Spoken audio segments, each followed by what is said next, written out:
you guys on. Bruno, yes. With Howard and his family. Oh my God, front row. Hey. We are very happy to be here in Pittsburgh. Ron, I'm Henry. I'm Anson. And I'm Donny.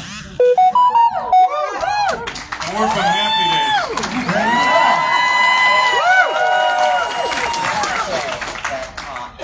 I'm just talking emotionally here. This is the first time that we have appeared this way in 50 years.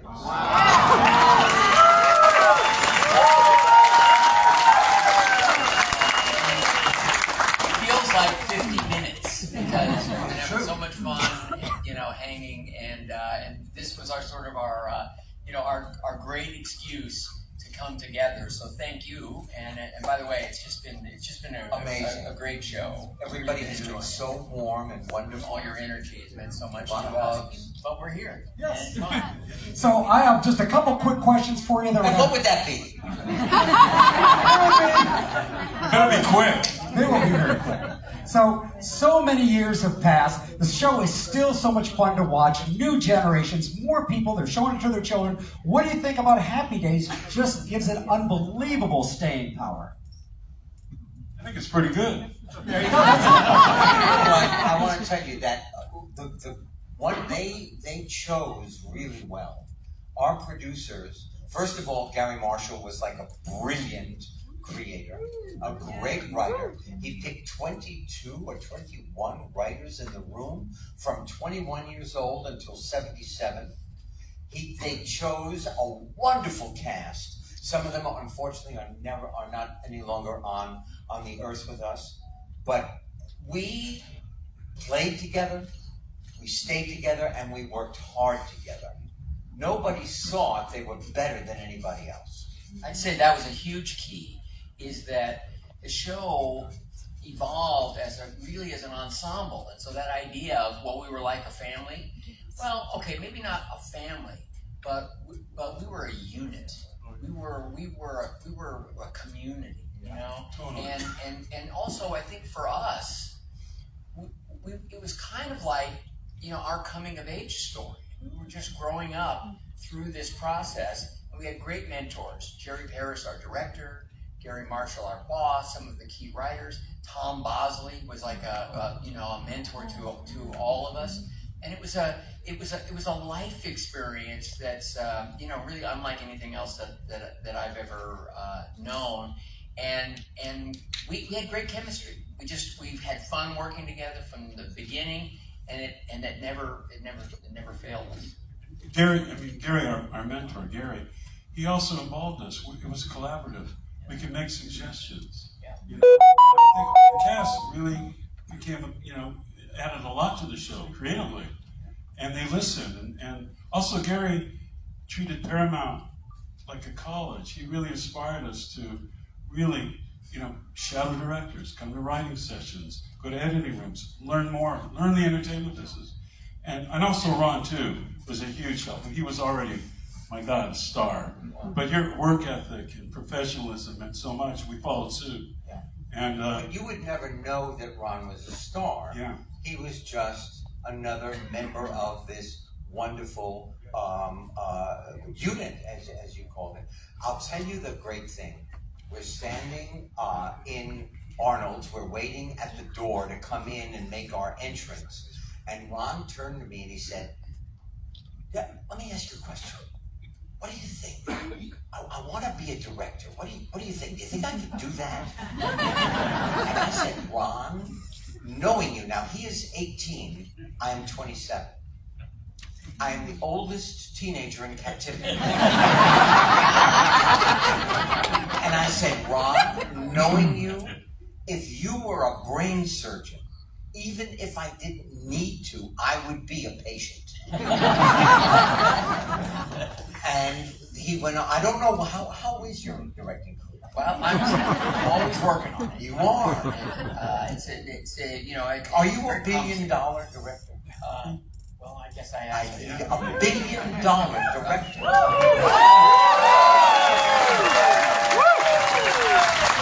And he has given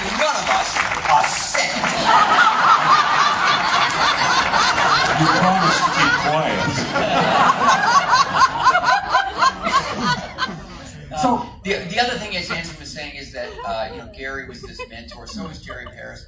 And look, we've all directed, we've all produced, we've all, it was an environment that sort of, inspired creativity, but it was also fun, and we were of an age where, there was a lot of goofing around. There was a lot of, like when we were supposed to be rehearsing, we might just decide to take the director, Jerry Paris, to his chair. We thought that was kind of fun. We'd all, roll a gaffer's tape around him until he was stuck in his chair. We had a lot of we would throw spitballs everywhere on the set, on the soundstage, and then it took me a year and a half to get Scott Baio. He was quick. Yes. So I want to go back to the very beginning. The pilot, Love in the Happy Days, originally debuted on Love American Style. Was the series already like green-lighted, or was that just a test? Well, that was a pilot. Well, what happened was, Ron and I, it was a pilot. It was more like, I'd say Summer 42. It was a much more softer, more gentle. Pilot. Yeah. There was no Fonzie in it, no Ralphie in it. Ron and I were in it. Marion Ross was in it. A different father, a different Joni. And Laverne and Shirley too. Well, no, they weren't in it. No, they weren't. No. It was a much kind of different pilot, and it didn't sell. So during the year, American Graffiti came out with Ron, and Grease was on Broadway, and all of a sudden the 50s were becoming a big deal, and they decided to do another pilot for Happiness, but this time make it more like Graffiti. But guess what? They didn't just hire Ron and I again. They thought we might be too old, so we had a screen test this time. Yeah, we had to come back. I had to audition again. Yes. In fact, when they sold the show again, they were saying, they called in Gary Marshall and they said, well, we want the 50s. Look, Grease is on Broadway. American Graffiti is a huge hit. And he says, well, I can't do Gary very well. Maybe you can do better than I can. We have a show. I did it. It's called Happy Days. And you even got the guy from American Graffiti who's in it. And they said, okay, but we got to audition him again. So I had to go in and win the part. But last time we just read. This time we had a screen test. Yeah. So it's a cold business, folks, but it all worked out. No, Ron, I remember you said, have you done screen tests? I go, not really. He goes, they don't give you a lot of time. You said, let's find the set and let's block ourselves out and we'll act like we're creating it on the spot. We might get more time. So we go down to the set and the painters are just finishing and we blocked out stuff and we were the first up. So it's supposed to be 20 minutes with each couple, 2 hours. And there's Donny waiting to screen us, all these other people, 2 hours. They're freaking out. We walk out, 2 hours. And we walk by them. And but we lucked out, we got it again. But Donny, I have to brag about Donny. Donny actually screen tested for Fonzie. And they liked him so much, they created Ralph for him. Yeah, that character wasn't originally him.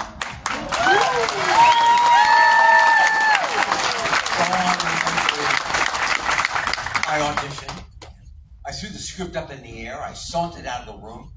They called me on my birthday, October 30th, 1973. I had to audition again for ABC. And I had to go in and they put me in a t-shirt and jeans. They put my hair in a ducktail. And I had a unibrow that they plucked.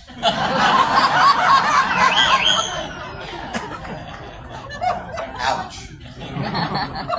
But the first read-through that we did, I remember Tom Miller, who was a brilliant leader also on the show, came to me, and of course I'd known him from the pilot and these tests and so forth, and we were just getting ready to do our read-through, and there was this character Fonzie who was written into the pilot, only had 5 or 6 lines, and he said, we found a guy for Fonzie. At first we thought we wanted somebody like the Paul Le Mat character, like Big John, and we were looking for guys like that, but we found this guy, and he's Dustin Hoffman, he's Al Pacino, he's just so charismatic and so laser-like, you're just gonna love this.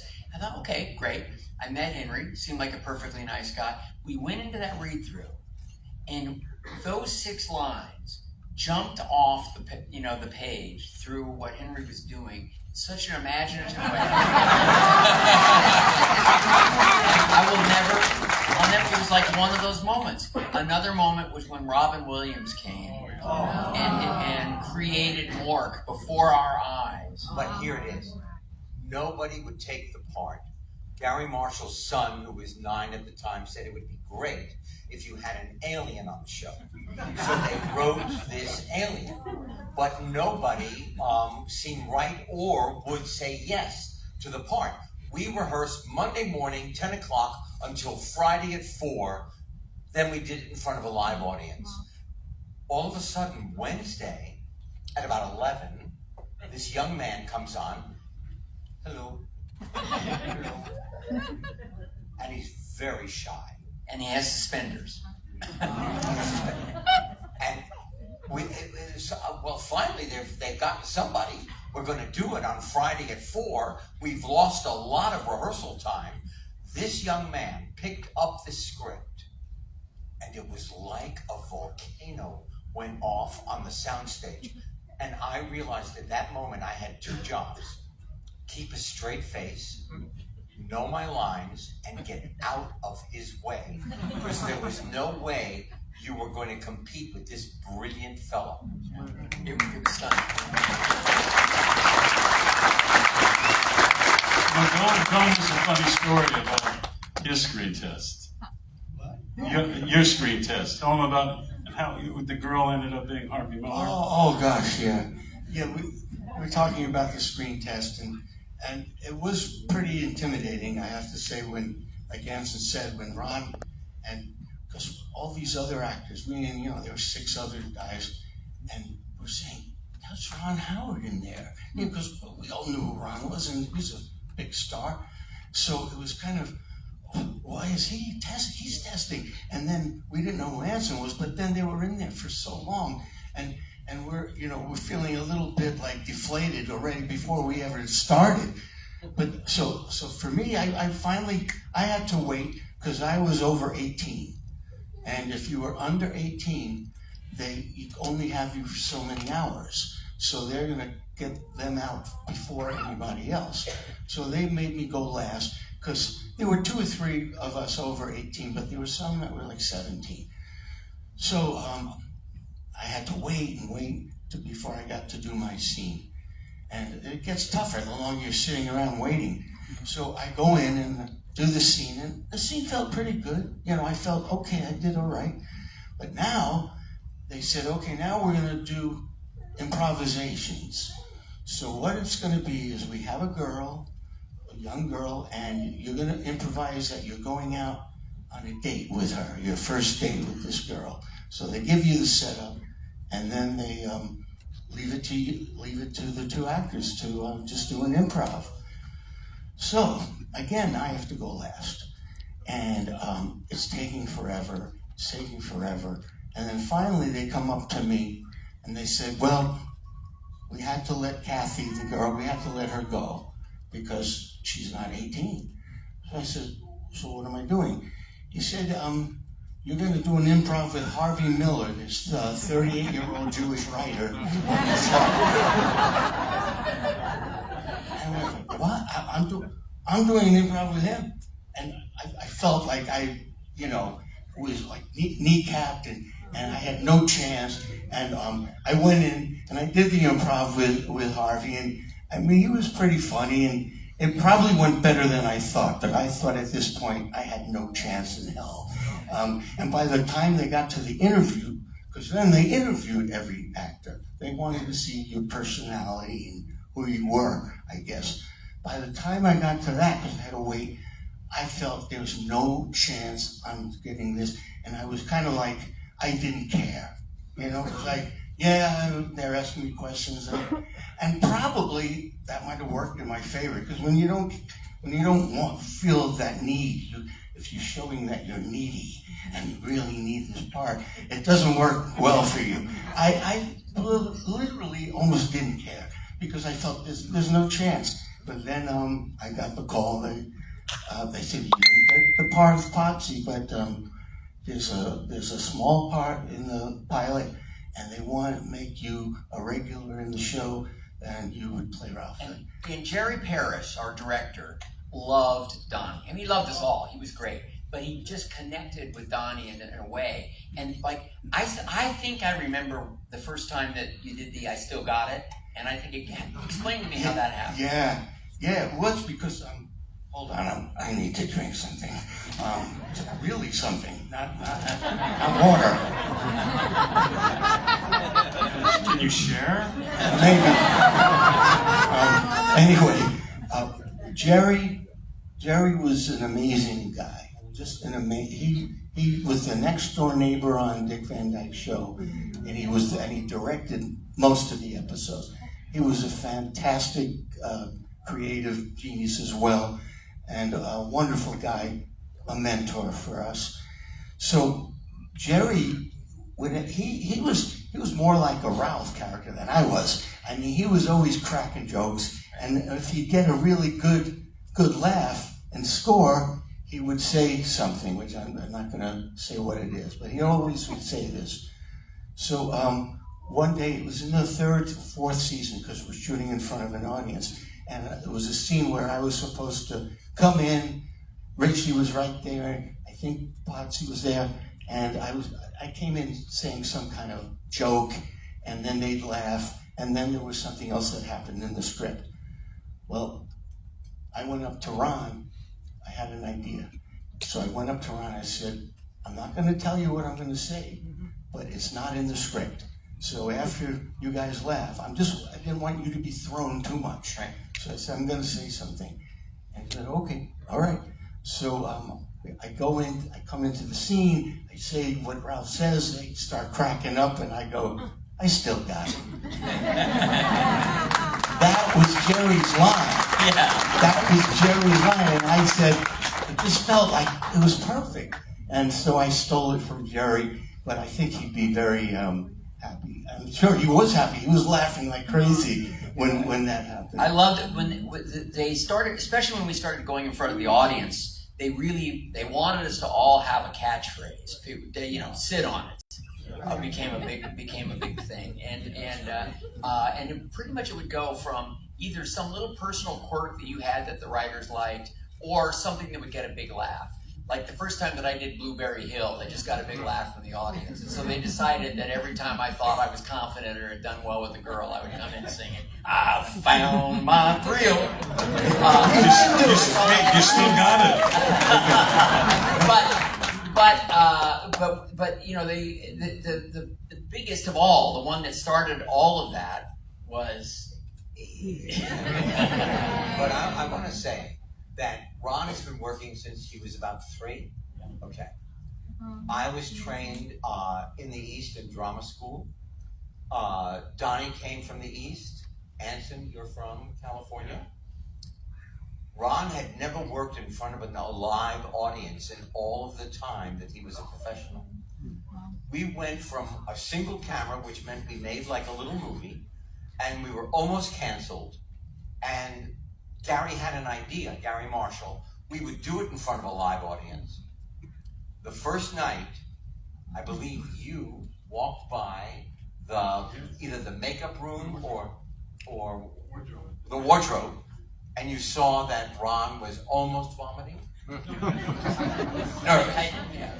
Green. The man has never worked. He's a little purple. Never worked in front of a live audience. They called action, and this man came alive.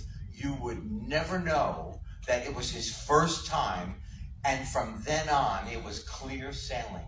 In fact, I really came to love it, and I learned so much. And later, as I became a director, which was the dream that I had been pursuing since I was a young teenager, that I was so grateful because we had that experience. And as I did comedy, I had a better understanding of the rhythms, the way jokes worked. Of course, Jerry was a great teacher, but all of you guys were, and Tom Bosley, because it was so much about timing and staging and the way it worked, and I felt so protected and safe. And again, that gets back to the chemistry of the show. And respect.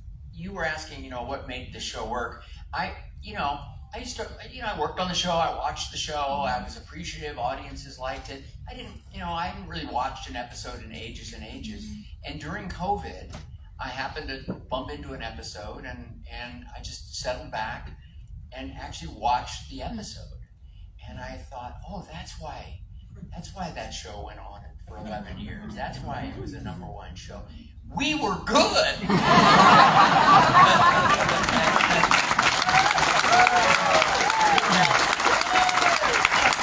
Excellent. We have about 15 minutes left. Can we get some questions from the audience? Sure. Let's get some questions from the audience. Raise your hand. It's going to come around. We have about 15 minutes. Let's make them quick. Okay. Okay, that was great. That was nice. Good job. Come on, let's go. Talk about the Happy Days softball team. He beat you to it. The Happy Days softball Okay, but team. wait a minute. This young man All right. had a question. Fire away. We'll do them both together. Gotcha.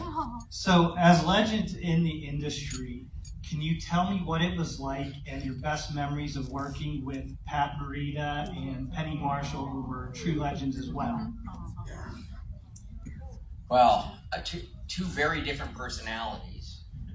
Pat was incredibly soulful, had a wide range of voices that he could make, but had a very emotional life. I mean, he'd been in an internment camp during World War II. He had a history of prejudice and so forth, and yet he was so joyful about comedy, and he loved creating. And again, he and Jerry Paris had a similar wavelength because they were both just genuinely funny, inventive people. And I thought Pat so loved the Arnold character and so loved that as he became slowly but surely such a like a potent weapon. He would come in and just get hard laughs. He really broke the glass ceiling in terms of comedian.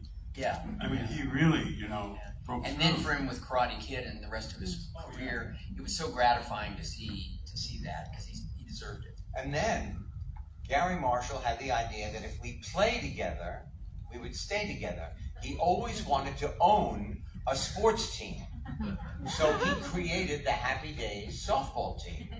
I have never been good at a sport because I don't have good eye-hand coordination because I am so dyslexic. Generally, they say that hand-eye coordination. That's what I didn't have.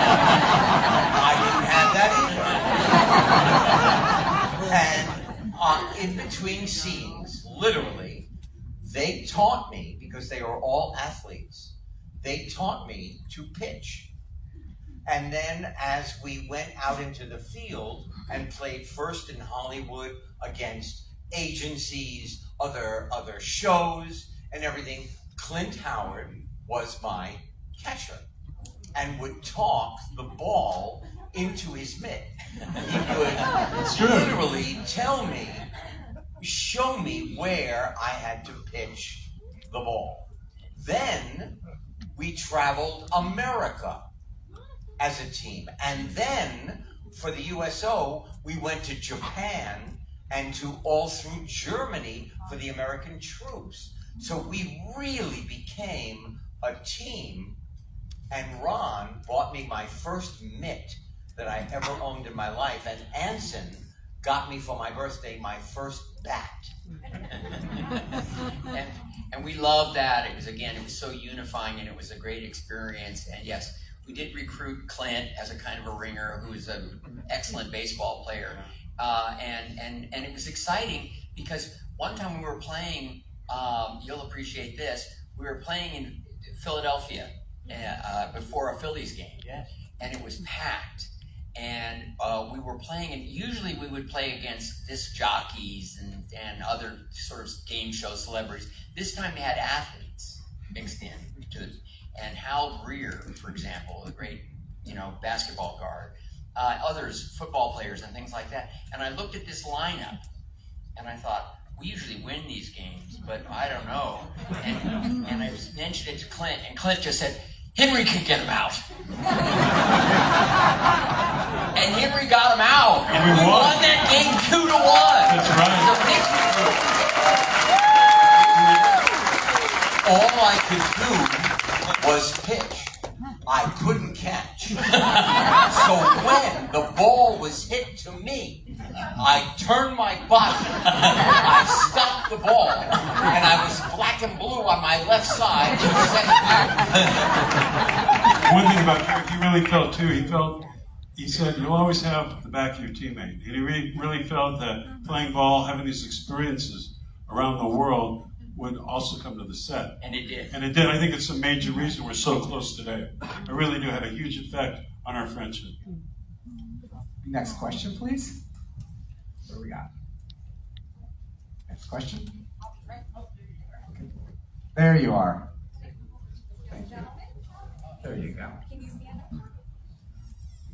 I just wanted to say it was a real honor meeting all of you guys today. Thank you. I just want to say you showed good faith. And have great manners. I'm just curious, your favorite episode? I loved every one of them. Yeah. I was so happy to be on this show that put out such good feelings into the world that I got to be with them every day, 5 days a week for 10 and a half years. I don't have a favorite. I really don't. I loved every one of them. I have a favorite child. I just can't tell you who it is. Donny? Well, for me, there's two reasons. It was a great script. There's two episodes, but I'm going to mention one first. It was a great script, but it was also it was the third season, it might have been the second episode of the third season, but it was the first show. Up until then, my character had grown and got bigger and bigger, but it was still as a supporting character, and the storylines revolved around something else that was central. But this episode, it was the first one that revolved around my character. So I took it, I remember that week preparing. I got so intense about it. And I was preparing, I don't think I ever told you these guys, but in it, I had to be really scared, which Ralph got a lot, and be like gonna run away and all this. So I would go out at night and sneak around in alleyways and stuff like that, and really get into the feeling of what it was like to be scared out of your mind and trying to get away. So it was an episode that somebody had absolutely demolished Fonzie's motorcycle. It was in pieces. As I say to Ron in the bathroom, Ron says to me, "But a piece of the bike in the mailbox. Ralph, how did you get the piece of the bike in the mailbox?" And I was going crazy. But, where was the train of thought I was going? But anyway, so that episode, because I was, of course, the guy who demolished it, and Ralph was scared out of his mind, and and Richie says, "Well, where are you going?" Because I came in with a suitcase into Arnold's, and he goes, "Where are you going, Ralph?" I said, "West." I was getting the hell out of Dodge. So, and it was so great because Henry, of course, had just as big a part in that episode, and it was so great working with him in that kind of manner, and that was one of my favorites. Well, my favorite. But the second one is when we pretended to be Tunisian camel jockeys, I think. Great artwork. Mark, je vous chou, right? Yeah. What about your favorite?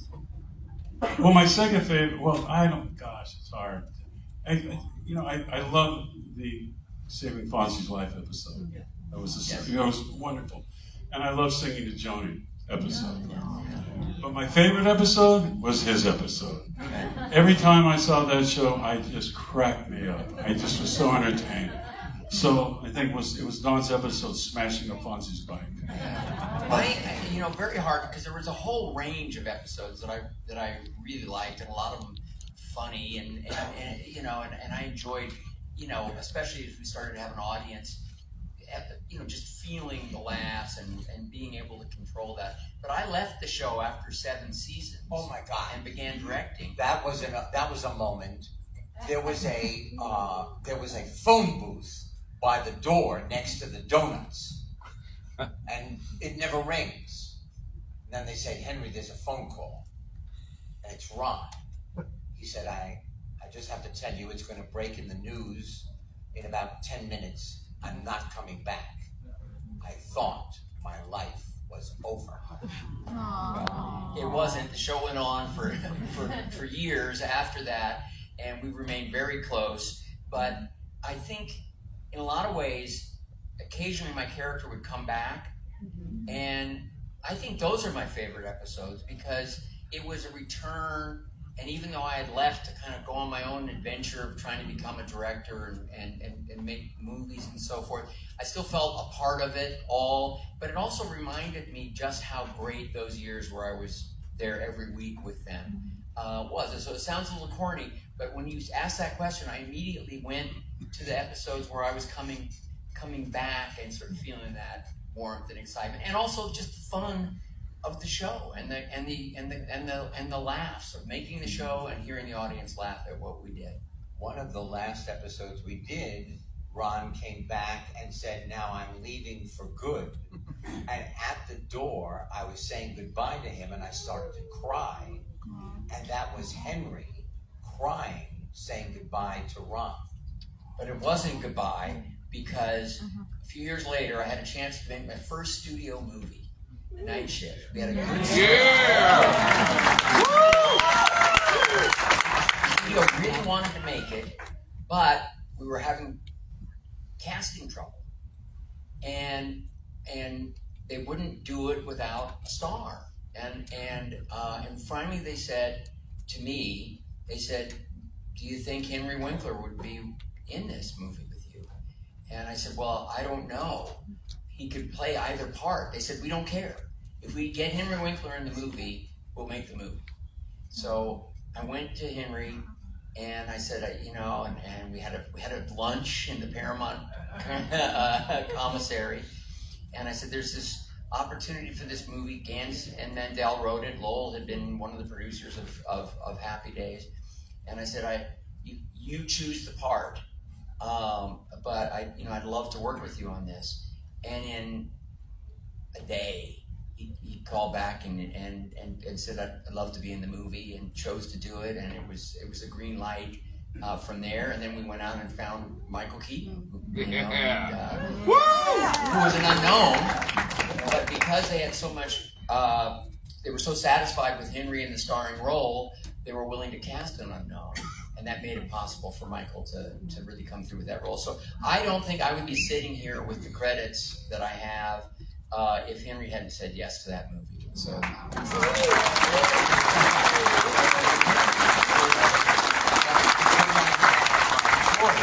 Of playing the roles, and I thought, well, for the last 10 years I have been flamboyant. I'm going to choose to play Richie. And so I played Charlie. Okay, we have about 5 minutes left. We have time for about one more question. Somebody in the back. Someone in the back. I got somebody in the back here. I guess. Oh, there we go. There we go. Last question. Hi, this question is for Henry. How was your time on the show Better Late Than Never? Better late than never. I was called into NBC Universal. They said, "We would like you to be executive producer. This is what we're going to do. We're going to travel the world. Bill Shatner was already on the board. Then Terry Bradshaw, and then the late George Foreman, heavyweight champion of the world. We traveled all over Asia and then Europe. And I went on this journey with these funny men. I will now imitate those three men for you. George Foreman had some kind of a tick. It was an amazing thing. No matter where we were in the world, he would sit down It's out like a light. Bill Shatner, we are in the cone of silence here, am I right? Yeah. He tells me he's heard this. I'm coming back looking for you. Bill Shatner has read every book ever written by a human being, and he wants you to know what's on every page. Terry Bradshaw won the Super Bowl 4 times. We're on the sand. We're on the sand to the beach of Thailand. We're playing football with some young Thai men. He throws the ball. I catch a football for the first time in my life. He's excited. I'm excited, and it takes about 20 minutes to get that ball out of my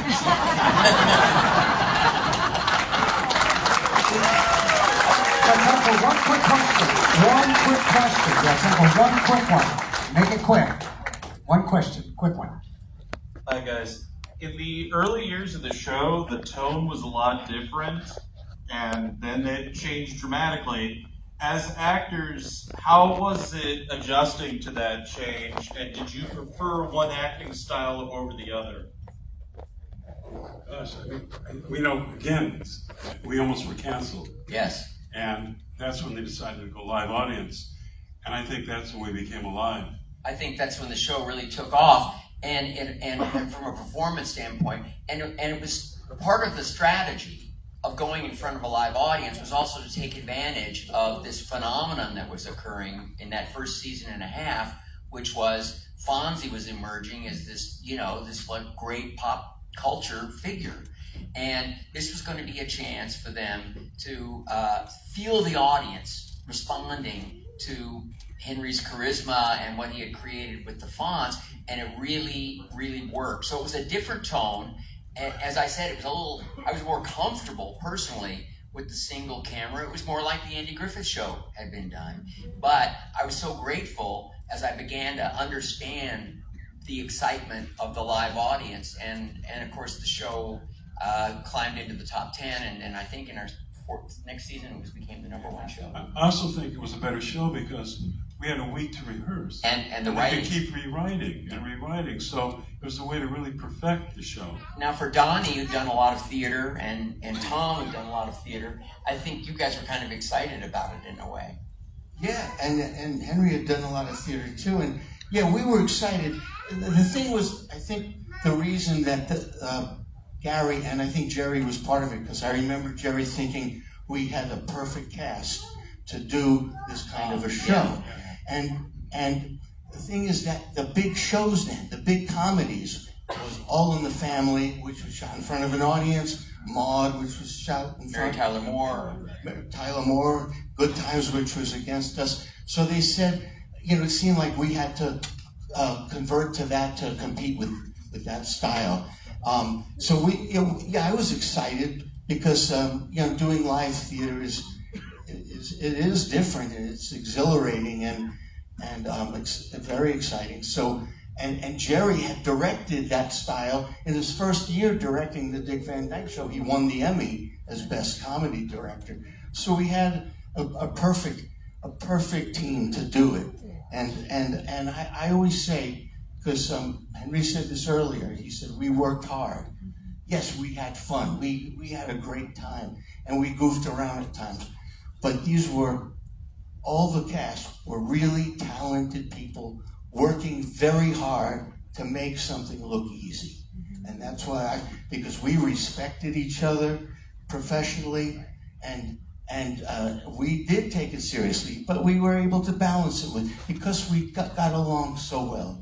But in the 3-camera format, it did sort of blossom.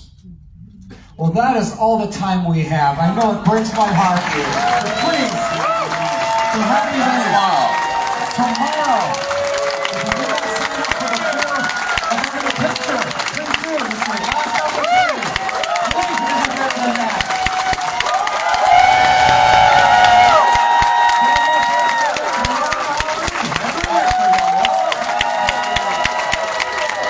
Thank you so much.